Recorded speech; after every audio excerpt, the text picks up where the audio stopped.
ઓમ શ્રી પરમાત્મને નમઃ.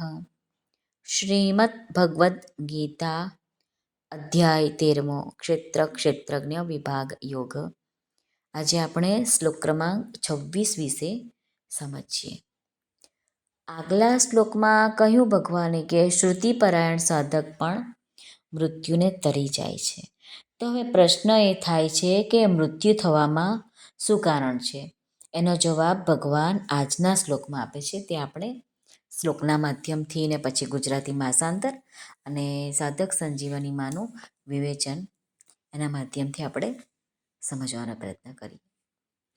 શ્રી ભગવાન ઉવાચ યાવત સંજાયતે કિંચિત સત્વં સ્થાવર જંગમમ ક્ષેત્રજ્ઞ સંયોગાત તદ્વૃદ્ધિ ભરતર્ષભ. શ્રી ભગવાન અર્જુનને કહે છે, હે ભરત શ્રેષ્ઠ, યાવન માત્ર જેટલા પણ સ્થાવર જંગમ પ્રાણીઓ જન્મે છે એ બધાયને તું ક્ષેત્ર અને ક્ષેત્રજ્ઞના સંયોગથી જ ઉદ્ભવેલા જાણ.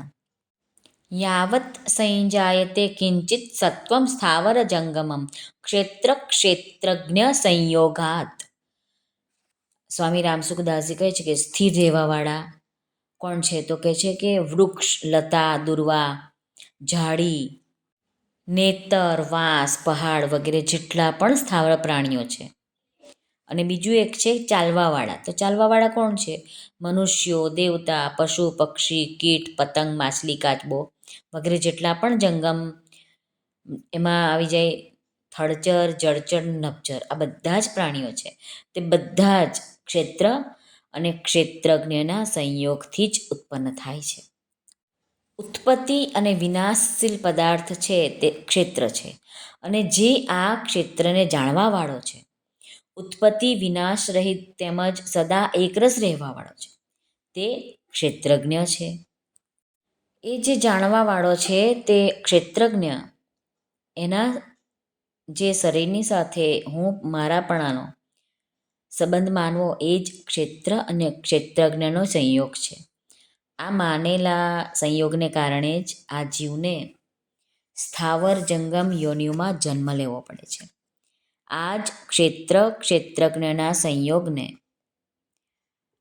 ભગવાને પહેલા ગુણસંગહ પદ વડે કહ્યો હતો.